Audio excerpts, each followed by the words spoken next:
வணக்கம் மின்மினி. வணக்கம். இவ்வளவு நாள் கழிச்சு என்ன கூப்பிட்டது எனக்கு ரொம்ப ஆச்சரியமா இருக்கு. நானும் ரொம்ப சந்தோஷப்படுறேன். நீங்க எல்லாம் இப்போ என்ன ஞாபகம் வச்சிருக்கீங்களே, அது போதும். தேங்க்யூ. ரசிகர்கள் கேக்குறாங்க எங்க, அதாவது மின்மினிக்கு என்ன நடந்ததுன்னு சொல்லி. ஒண்ணும் நடக்கல. எனக்கு கல்யாணம் ஆச்சு, 2 குழந்தைங்க இருக்கு. நான் இப்ப கேரளால செட்டில் ஆயிருக்கேன். ஹஸ்பண்ட் வந்து mister Joy Mathew, keyboard programmer. எங்களுக்கு 2 குழந்தைங்க. நாங்க கொச்சின்ல, எர்ணாகுளம் கொச்சின்ல வந்து ஒரு மியூசிக் அகாடமி ஸ்டார்ட் பண்ணிருக்கோம். அப்ப அதுல அப்படியே கொஞ்சம் பிஸியா இருக்கு. நடுவுல சில சாங்ஸ் எல்லாம் பாடுறது உண்டு. ஃபிலிம் சாங்ஸ் நிறைய பாடுறது இல்ல. Album songs, Christian devotional songs எல்லாம் நிறைய பாடிட்டு இருக்கு. குரல் சம்பந்தமா நிறைய ஒரு கொஞ்ச நாளைக்கு நான் பாடாம இருந்தது, அது நிஜம்தான். அதுக்கப்புறம் பாட ஆரம்பிச்சிருக்கு. ஆனா ரொம்ப பிஸியா ஒன்னும் போகல நானு. அப்புறம் குழந்தைங்களாச்சு. அப்புறம் அப்படியே குழந்தைங்க மேல நிறைய கேர் கொடுத்துட்டு அப்படியே நான் பாட்டு விடல. எப்போ யாராவது கூப்பிட்டா போய் பாடுறது, இல்லைன்னு நான் பாடுறேன், எனக்கு சான்ஸ் கொடுங்க அப்படின்னு யாருக்கிட்டையும் கேக்குறது இல்ல. அதனாலதான் சான்ஸ் கம்மியா இருக்கிறது நான் நினைக்கிறேன். ஆனா இடையில எப்படியும் சொன்னாங்க, மின்மினிக்கு யாரு பொறாமையில சூனியம் செஞ்சுட்டாங்கன்னு சொல்லி. சரி, அதெல்லாம் நம்மளால, எனக்கு தெரியாது. அதெல்லாம் எனக்கு தெரியாத விஷயங்களை பத்தி நம்ம எப்படி சொல்ல முடியும் இல்லையா? நான் உயிரோடு இருக்கிறது நிஜம். நல்ல ஒரு கணவர் கிடைச்சிருக்கு, நல்ல பசங்க, நல்ல ஒரு ஃபேமிலி. எனக்காக ப்ரேயர் பண்றதுக்கு உங்களை மாதிரி நிறைய பேர், உலகம் முழுக்க நிறைய பேர் இருக்காங்க ப்ரேயர். அந்த ப்ரேயரோட சக்தியினால நான் இப்படி இருக்கேன். அப்படிதான் நான் நம்புறது. அந்த என்ன நடந்த உங்களுக்கு குரலுக்கு கம்ப்ளீட்டா போயிடுச்சு. வாய்ஸ் பேச முடியாது எனக்கு, அந்த மாதிரி இருந்தது. அப்புறம் ஒரு 9 monthsக்கு அப்புறம் வாய்ஸ் வர ஆரம்பிச்சது. அவன் நிறைய ட்ரீட்மெண்ட்ஸ் எல்லாம் எடுத்து இப்ப சரியா இருக்கு. இப்ப பாடணுமா? கொஞ்சம் பாடி காடு. நான் கேட்டேன், கொஞ்சம் ஒரு பாட்டு பாடி காடு. ஆகாய தாமரை அது மண்மீது பூத்தது, ஆனந்த கங்கையில் ஒரு வெள்ளாட்டம் தோணுது.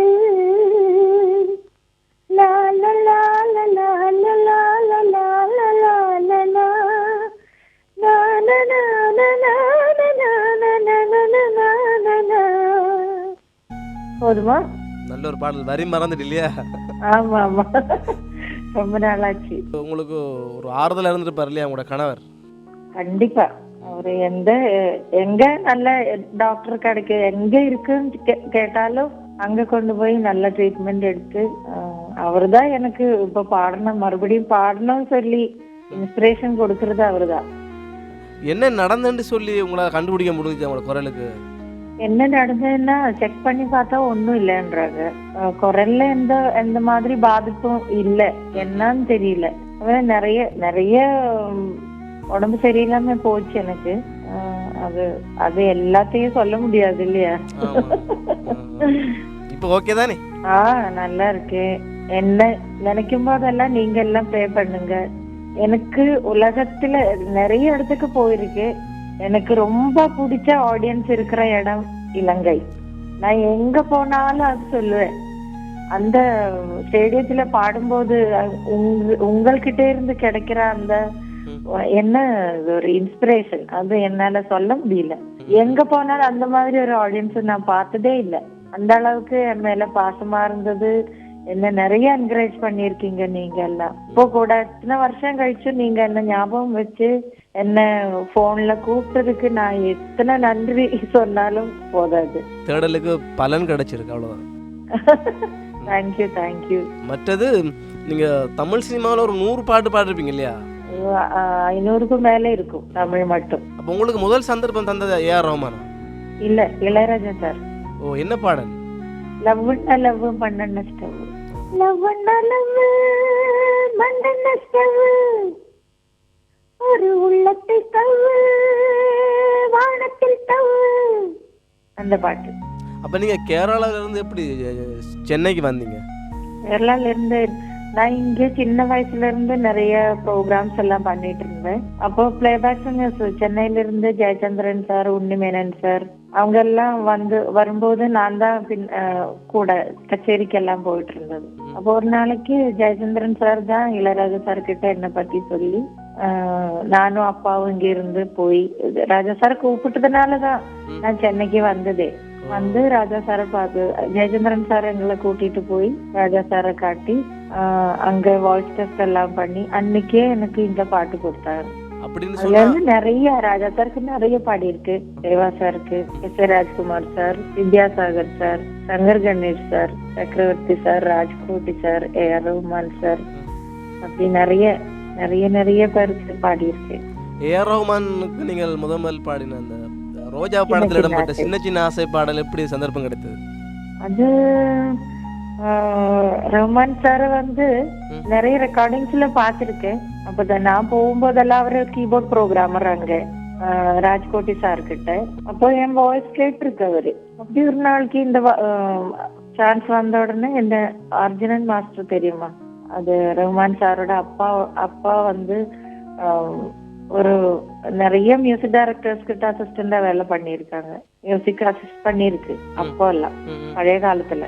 அப்போ அன்னைக்கு அர்ஜுனன் மாஸ்டர் மலையாளத்துல நிறைய மியூசிக் எல்லாம் சினிமா மியூசிக் பண்ணிருக்காங்க. அப்ப அந்த மாஸ்டர் எனக்கு நிறைய நல்லா தெரியும். ரஹ்மான் சாரோட வீட்டுலதான் அந்த மாஸ்டர் தங்கி இருந்தது. அப்ப இந்த ரோஜா வாய்ப்பு வந்த உடனே மாஸ்டர் தான் என்னை பத்தி சொல்லி, அப்போ ரஹ்மான் சாருக்கும் தெரியும் என்ன, அதனால அவரு போய் பாடினேன். நீ முதல் பாட்டு பாடுற நேரம் உங்களுக்கு எத்தனை வயசு? முதல் பாட்டு ஆக்சுவலி பிலிம் சாங் தமிழ் கிடையாது, எனக்கு மலையாளம் தான். மலையாளம் அது 88ல எனக்கு 18 வயசு.